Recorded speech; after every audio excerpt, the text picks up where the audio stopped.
Well, this has been a whole year in the planning, and it's great to have you all here tonight.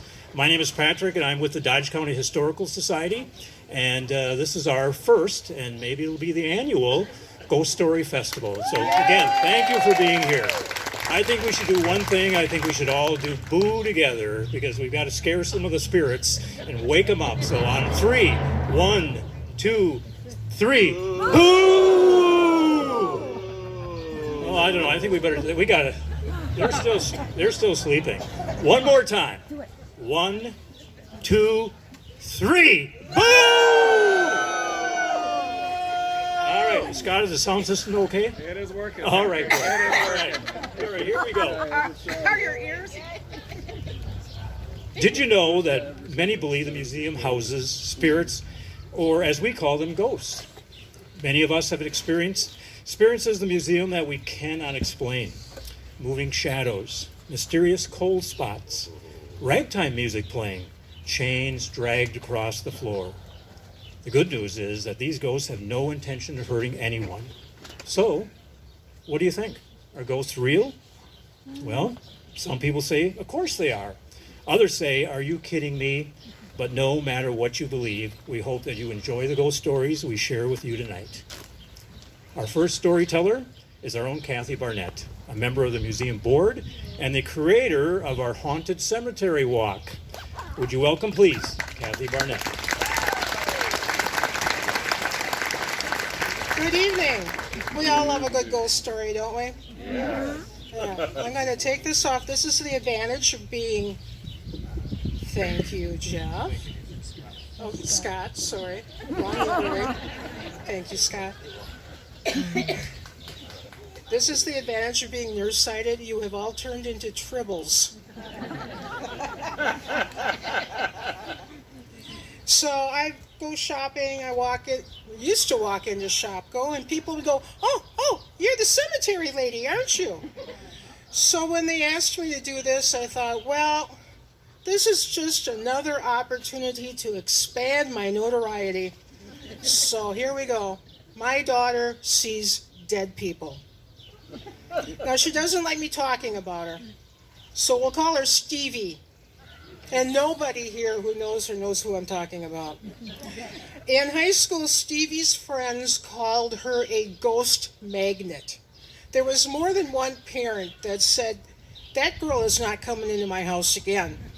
Because after she left, they'd experience all the classics. Footsteps upstairs when nobody's up there, doors opening and closing on their own, self-propelled rocking chairs. They just had their fill of it. So Stevie was raised in a house where an executioner died, right here in Beaver Dam. William Coxell, who was a veteran of the Civil War, was wounded, and he went to the Union Hospital in Washington, D.C. to recover from his wound. He lost a finger. I won't say which one. And while he was in hospital, President Lincoln was assassinated. 5 people were convicted of aiding and abetting, being co-conspirators, and all 5 were sentenced to be hung, including Booth's landlady, Mary. So this is going to be a big production, hanging 5 people for assassinating Lincoln. So a lot of men were needed. They went to the hospital. They didn't say what they were going to do. They just said, who here can stand on his own legs and would like to get out of here for the day? They had plenty of volunteers. Coxell was never really comfortable with what happened that day. He was assigned to open the trap door underneath the landlady, Mary. Now, there was a big, long delay because these bright folks couldn't figure out how to fit her with her petticoats and skirts through the trap door. So poor William Coxell, Wisconsin boy that he was, he's underneath the stage, and he almost passed out from the heat and humidity down there. Finally, somebody decided, well, let's just tie a rope around her ankles, because after all, You could watch her die on the end of a rope, but oh my God, do not see a flash of ankle. That was just shocking. After William recovered from his wounds, he went back into service and he was present at the capture of Jefferson Davis. It was a big deal. He settled in Beaver Dam. He's buried up in Oakwood Cemetery. He opened a butcher shop down here on South Spring Street. That way he never had to explain the loss of that finger. About once a month, he would step into Stevie's bedroom and go, shh. He must have had noisy kids. So our home, which is just up Washington Street here, was built about 125 years ago. It's a small 3-bedroom home with 1 bathroom. 2 teenage girls, 1 bathroom. You see the problem here? Now, there was a lot of, are you almost done? Please, are you almost done? And they didn't have any sympathy for me.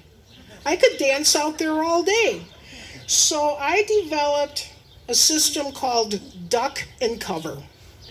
I'd holler, I'm coming in, duck and cover. And they roll up into a little ball in the bathtub, and I'd look at the ceiling and take care of the business. And I usually got growled at when I left, but things were okay, it worked.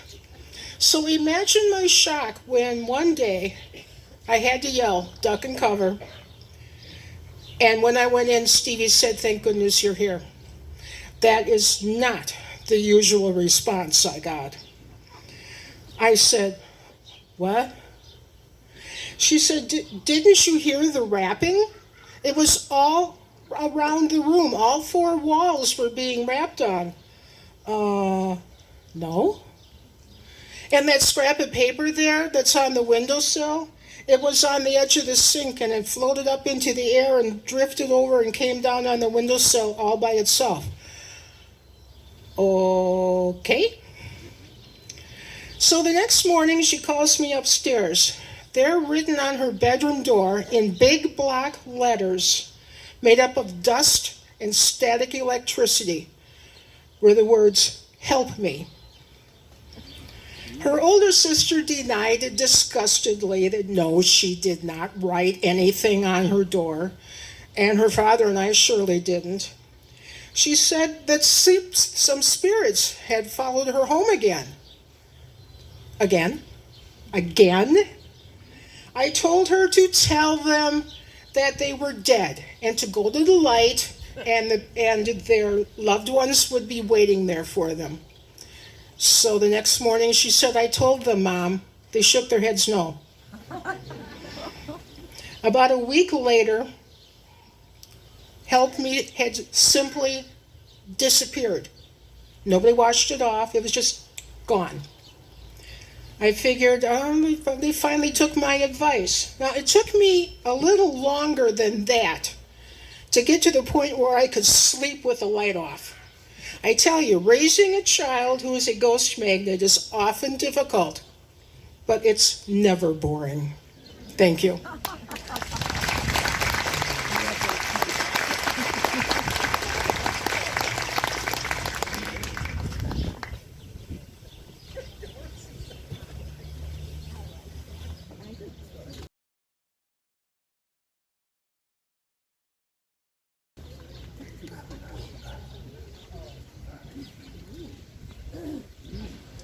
Thank you very much, Kathy, and let's give her another round of applause.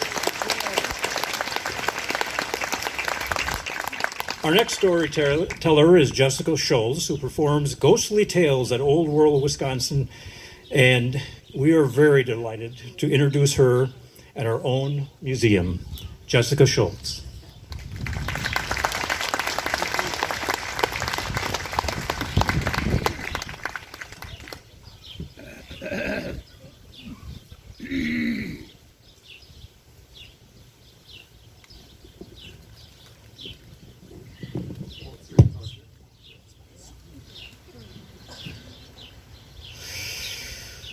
This house that I live in, even though it is over 100 years old, has one thing that has and always will, as long as I am living, remain the same.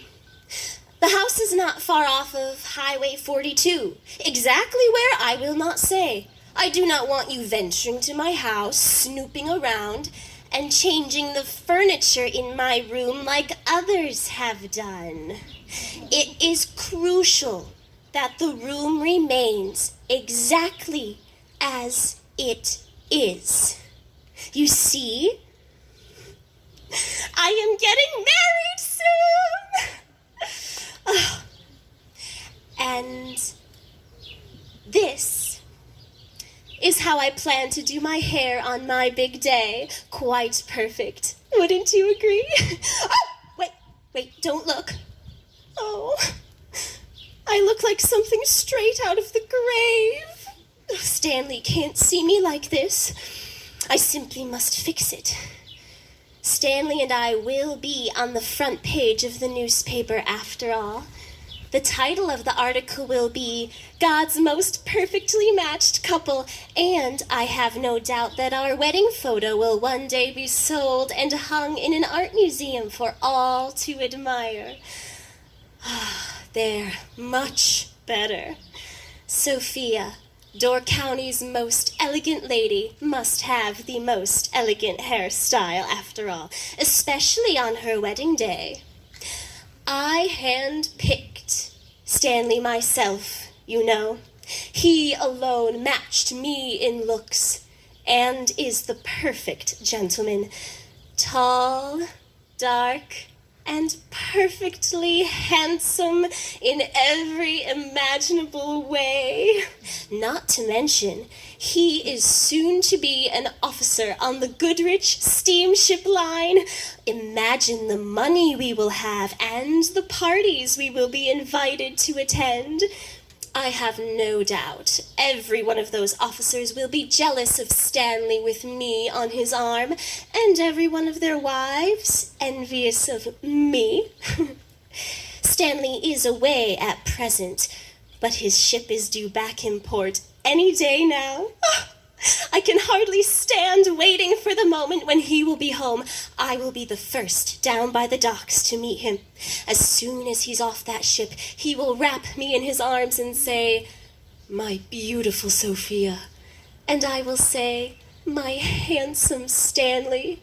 And every one of the townspeople will be there watching us with stars of admiration in their eyes.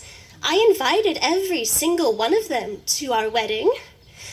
The whole celebration will be at my parents' home here in the county. The servants have spent practically the entire spring polishing the house from floor to ceiling.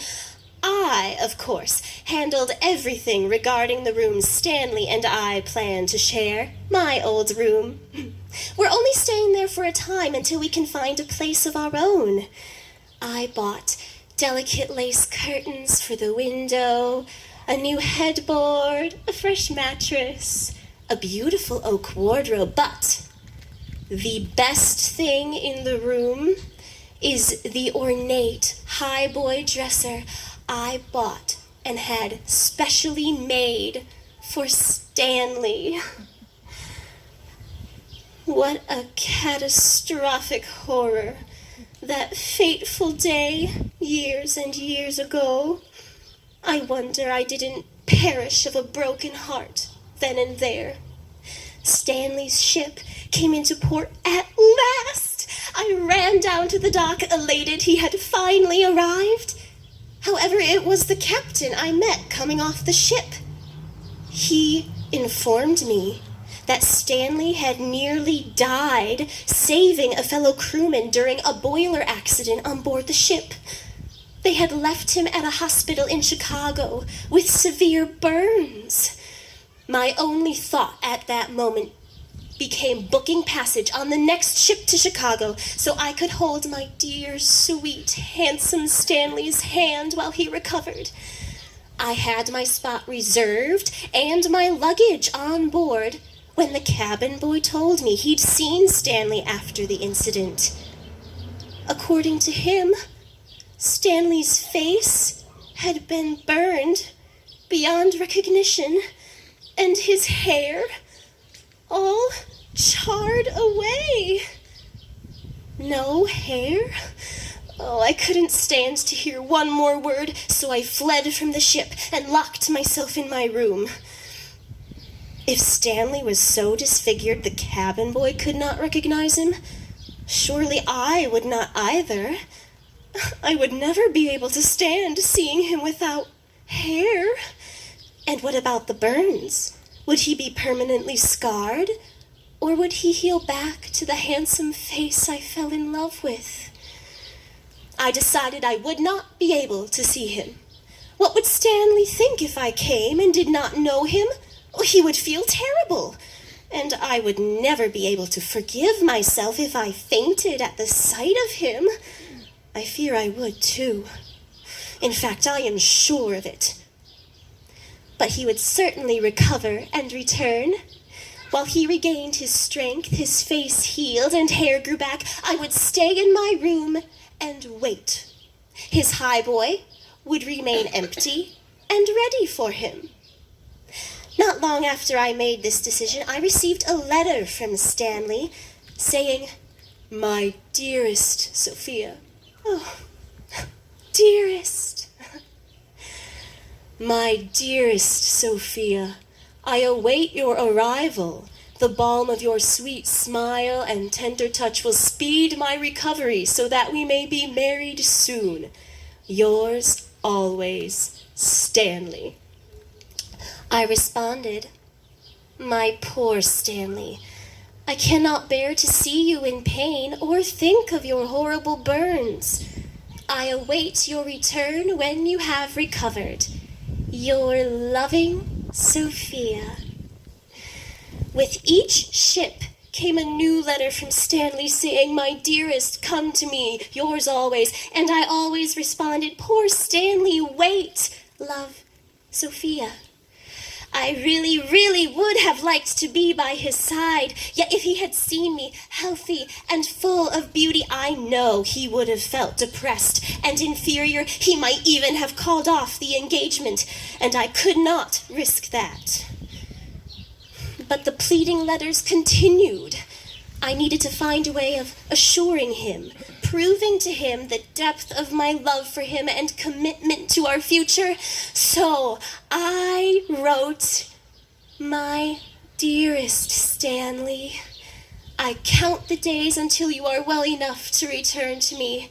I cannot bear to leave the house knowing you are still in pain. I wait in my room, the room we will soon share, dreaming of your coming. I will wait for you, forever, if necessary. Love, Sophia."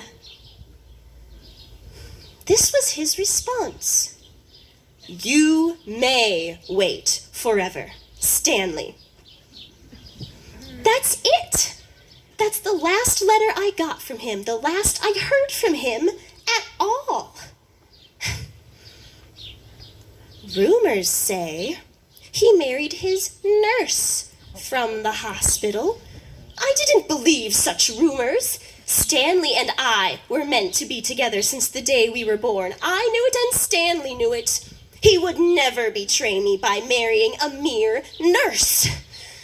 The truth must be, he felt so ashamed of his scarred appearance, he thought himself no longer worthy of me. He meant only that it might seem what might take an eternity for his face to heal and hair to grow back. He wasn't really saying goodbye, perhaps goodbye only in the sense that I was free to choose a new partner should I decide I was unwilling to wait for him. Oh, but I will wait, Stanley. That is why I spend these endless days by the window in my room. I will be the first by the dock to meet him. He will wrap me in his arms and say, "My beautiful Sophia," and I will say, "My handsome Stanley," and we will get married, and this room will be ready for us, perfect as ever. Stanley will see it and know that the letters I wrote him were not mere excuses, and Stanley's highboy will remain empty and ready for him. Nothing except Stanley's clothes will fill that dresser. However, it would seem, even after all this time, no one understands the importance of the room remaining exactly as it is. One occupant of the home was this woman named Helen. She kept much of the house the same as it was. She remodeled, but she didn't touch my room, and it still had Stanley's highboy dresser in it, so I didn't completely mind her being there.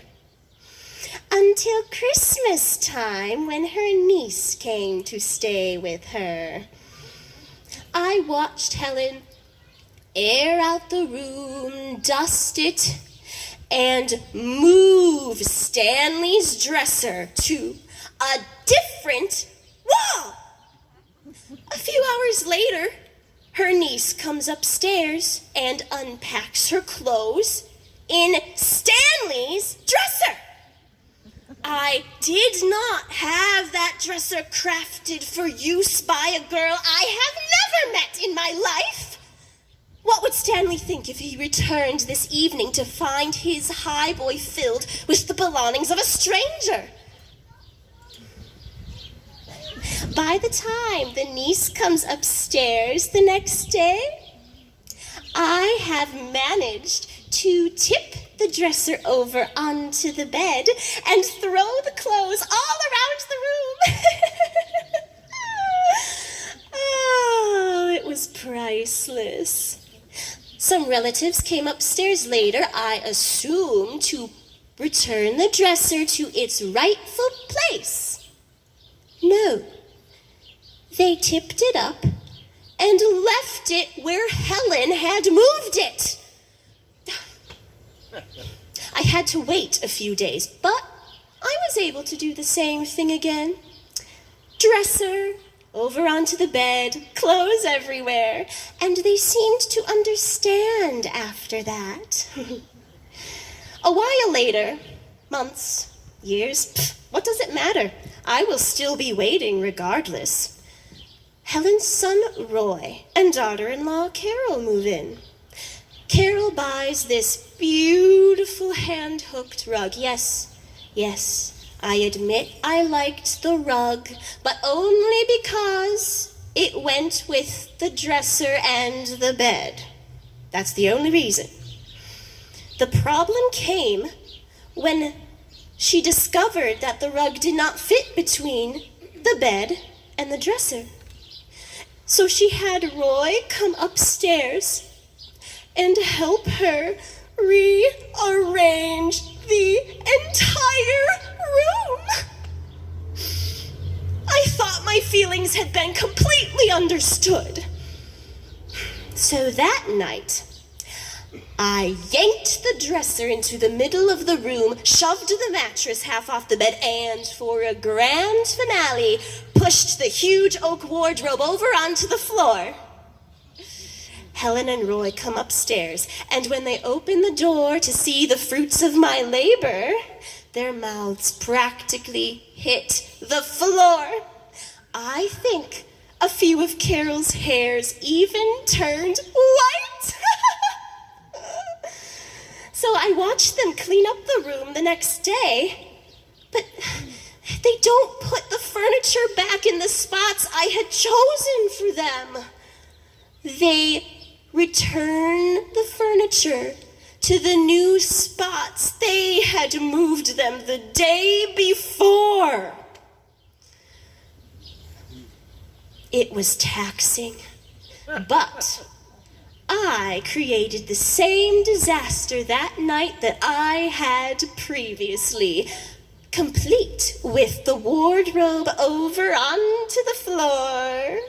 And after that, they moved the dresser and all the other furniture back in their proper places. Stanley's ship is due back in port any day now. I won't miss it. and everything will be absolutely perfect. Stanley will come back. I told him I would wait forever. What kind of person would I be if I went back on my word?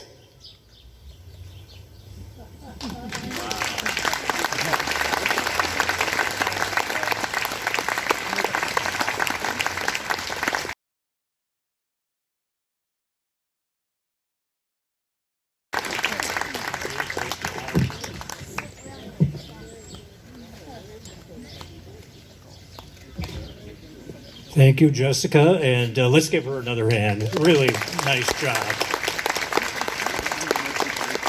All right, our third storyteller is Kurt Schwartz, who is known for his scary Halloween stories also at Old World, Wisconsin. Although semi-retired, he is joining us today to share one of his special ghost stories. Please welcome Kurt to our stage.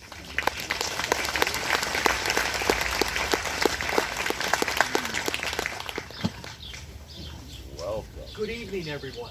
Good evening. It's a beautiful night to be in Beaver Dam, yes? Tonight I'm going to tell you a very... You're going to hold it, Kurt? Or No, you're going to leave the stand. stand this way. Tonight I'm going to tell you a very old Irish story.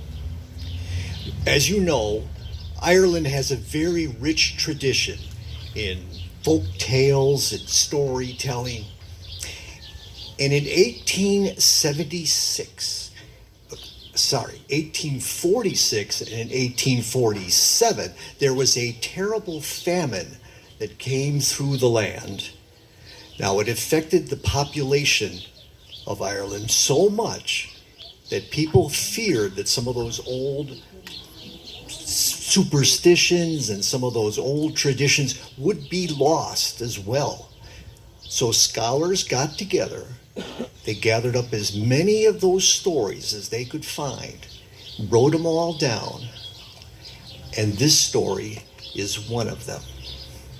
This is the story of Kate Culhane and the blood-drawing ghost. On the rocky, windswept coast of Ireland, a young woman named Kate Culhane lived with her mother in a tiny little cottage with only one window and one tiny door, and it was not enough to keep out the cold. It was a hard life, but Kate seemed to be very happy, for the most part. Happy up until the day her luck turned for the worse. You see, Kate's mother, her dear mother, took gravely ill, and in a few days she died. Now, Kate, no matter how hard she worked, she could never grow anything in the garden except weeds, and the cow gave hardly any milk at all. But as she went about her tasks, she would sing the old songs that her mother had taught her, but there was no one to hear her sad voice. At the end of each day, Kate would go down to the churchyard and tend the flowers at her mother's grave. "Oh, Mother," she said one day, "it's terribly hard being lonely and have no one to share my troubles with." Now, Kate was sitting next to the grave, and a breeze came up. A breeze that made her think. She thought back to the other day when she met a young, dark-haired boy in the village square. They made eye contact and exchanged smiles across the square, but the boy was the son of a rich merchant, and he scolded his son for making eye contact and talking to a girl who had no family and no dowry. Now, while Kate was reminiscing and thinking about that, she got a shiver. She jumped up in surprise because she had not realized how dark it had become, for the sun had almost set and clouds were crowding the sky. She ran towards the churchyard gate. And as she did, she passed very close to a freshly dug grave. 1 foot touching the upturned earth. And that foot, that is where it stayed. So no matter how hard she pulled or tugged at that foot, she could not get it free. It was as if her foot had taken root. Now, Kate also felt that a great spell had come over her body, and she no longer had her own will. And that was when she heard a voice. She heard a voice that compelled her to obey. It called out above the wind, "Open this grave for me." The voice was cold as clay and hard as iron, and it scared Kate down to her bones with fear. But there she saw over by the side of the grave a shovel laying there, and to her horror, she watched her hands as they started to reach for that shovel, and they began to dig.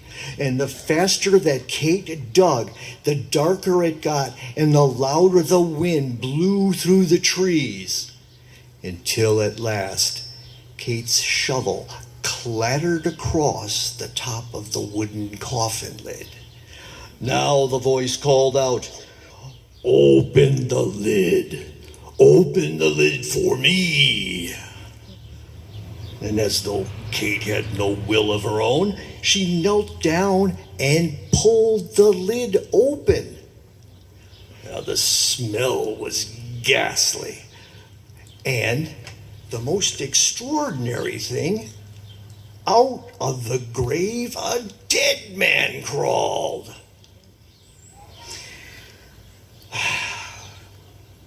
And his voice, when he spoke to Kate, it was dark and black as the sea, even though she could only hear a tiny whisper. In her mind, it was just as black as could be.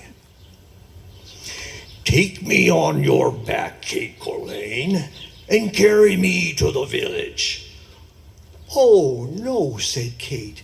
"You're a grown man. I could never carry you so far." "Oh, you've trespassed on my grave, and the spell has been cast, and now you will obey me." Well, Kate had no choice but to bend her knee and let him crawl on her back. And down the road they went into the village until they came to the first house. "Take me to the door," the dead man said. And up the stairs they went. But when they got close to the door, the old man cried out like he had been burned. "Oh, no, this house has got holy water. There's holy water sprinkled all over the frame." "Well, take me down. Take me down to the next road, to the next house." So down they went. Into the second house, it was the same thing. "Ah, Kate Colhane, there's holy water here too. Take me to another house." So as they went down the road, Kate lifted up her head and looked up ahead. And what she saw was a fine house with tall windows and 3 chimneys up above and a great wide door. Now she knew right away that this was the house of the merchant and the young boy with the dark hair. So she said to the old creature, "Oh, surely there's holy water there." But the creature would have none of it. He sniffed. "There's no holy water here. Take me to the door." So on up the stairs they went, and as they approached the door swung open all by itself as if to welcome them.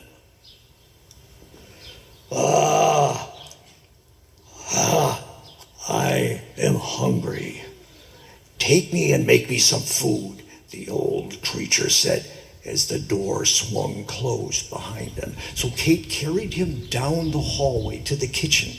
She set him in a chair by the fire, and she looked through the cupboards, but she could find no food there. All she could find was a bowl with some handful of dry oatmeal in it. Now she set it down next to the chair of the old man. "What is this?" he said. "I can't eat this." "Well, there's nothing else," said Kate.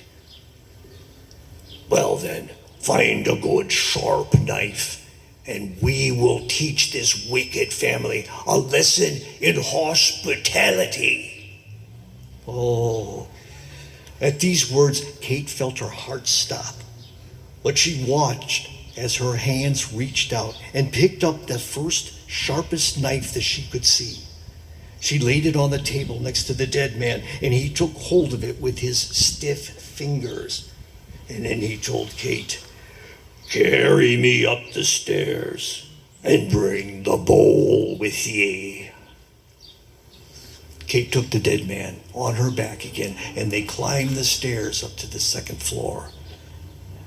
"Take me to that room." So Kate pushed the door open. The hinges creaked, and she saw it was the merchant's boys. It was their bedroom, the 3 boys of the merchant. So she carried the old man to the first boy, the first of the sons. He was the youngest brother, and he laid on the bed with his arm hanging over the side. "Hold the bowl under his hand." And with the knife, he made a deep cut on the youngest boy's finger, and drops of blood splashed down into the bowl of oatmeal. And no more fell. The skin of the boy's hand was white as milk.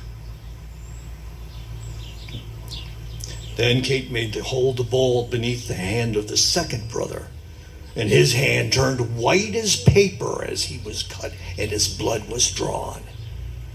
But when they came to the bed of the oldest boy, Kate felt her heart stop. She saw his black hair smooth against the sheet, and Kate said to the dead man, "Oh, surely you have enough now."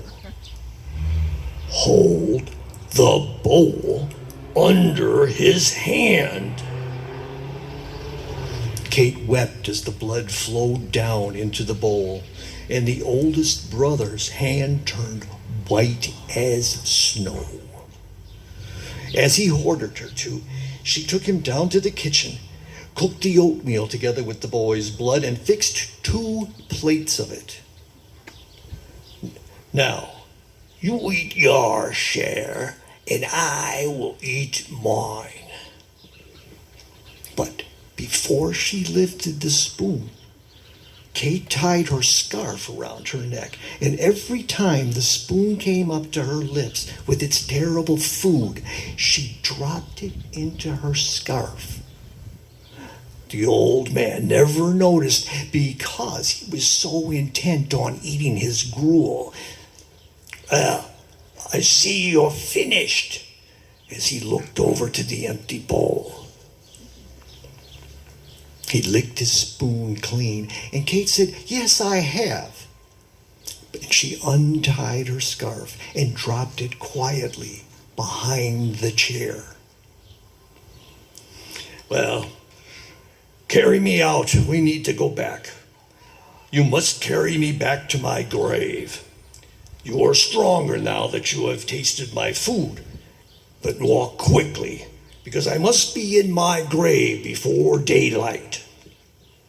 Kate was so tired, and she could barely drag her feet, but the dead man's voice was much stronger now that he had eaten the blood of living men. Kate turned to go back down the hall, but the old man cried out, "No, no, Kate Culhane, You mustn't go back the way we came in, 'cause no evil thing should be passing through a portal twice.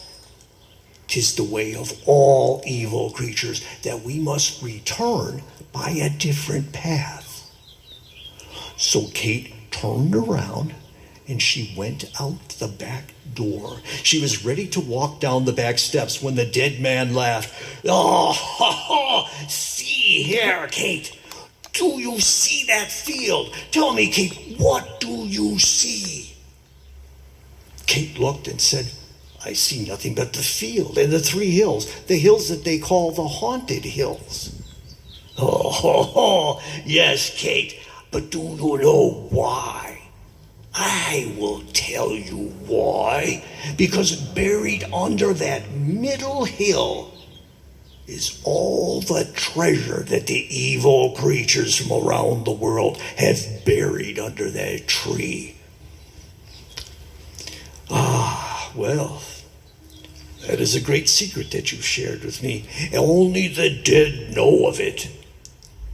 And it is a great secret, but no harm will come of it. Well then, would you tell me another?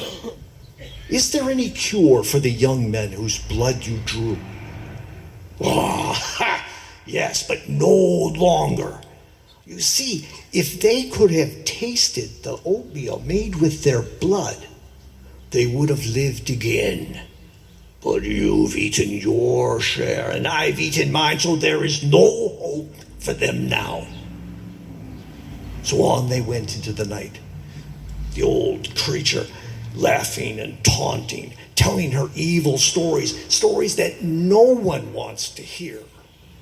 And finally they started to approach the cemetery by the back road. As they did, a rooster crowed. Oh, Kate Colleen, what is that awful noise? Now, Kate knew it was a rooster, and she knew that daylight must be coming soon. But she replied, Oh, tis nothing, just a dog. Well, hurry, Kate Colleen, hurry. Kate reached the graveyard and was trying to find her way around the stones when the sky turned a soft gray, and again they heard the rooster crowing. Oh, Kate Colleen, what is that terrible noise? It is nothing, I say, but a cow calling her calf from the field. Make haste, Kate Colleen. I feel myself weakening. Kate could see the open grave just ahead. She walked slowly towards it, and just then the sky broke open, and the first beam of morning drew across the sky and into the graveyard, and the rooster crowed 3 times. Kate could feel the spell lifting. The dead man reached out and grabbed Kate's wrist with a vice-like grip. You have eaten my food, and now you must lie in my grave with me. But Kate, she looked straight in his cold, dead eyes, and she said, I have tricked you. I have not tasted your food. She shook her hand free, and the old man fell into the pit.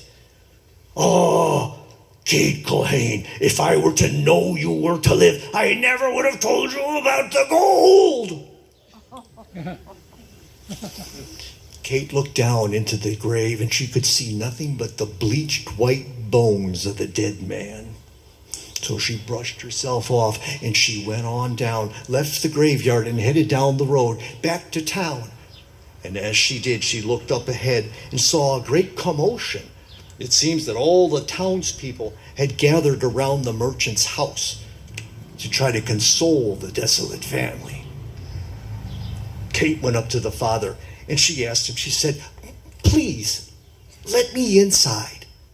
Oh, no, Kate, I can't do that. What is upstairs in that bedroom is not fit for a young lass to see.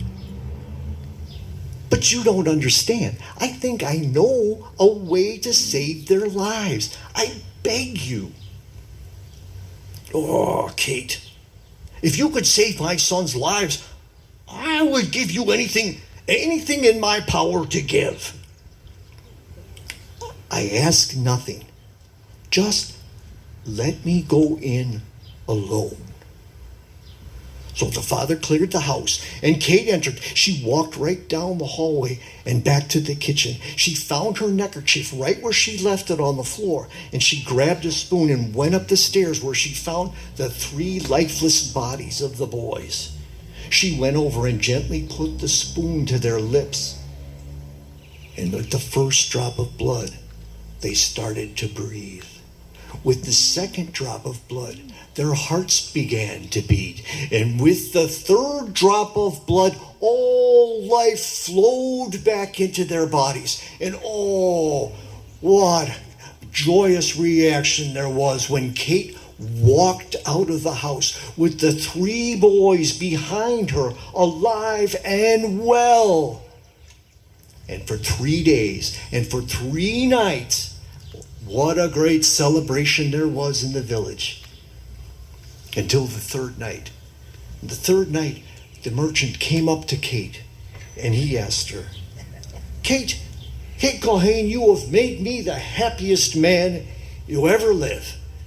You gave me back my boys, and Kate, I want to give you something now. Anything, just name it, Kate. Well, you know that old field in the back of your house? Would you deed me that field with the 3 hills on it? Oh, Kate, I would give you that and more. So right then and there, they went in, wrote up a contract, and the field was Kate's. Now, wouldn't you know, about 3 months later, Kate married that dark-haired boy. And when they went to dig the foundation for their house, they put it right between the 2 hills and that middle hill. And when they dug down to the foundation, they found gold. Gold and jewels and silver, enough to keep them happy and rich the rest of their lives. And so they were. Now they shared their fortune freely with the church and to the poor in the village. And wouldn't you know, they had many children and grandchildren. They lived good lives. And to be sure, Kate made sure she always had plenty of holy water at the door.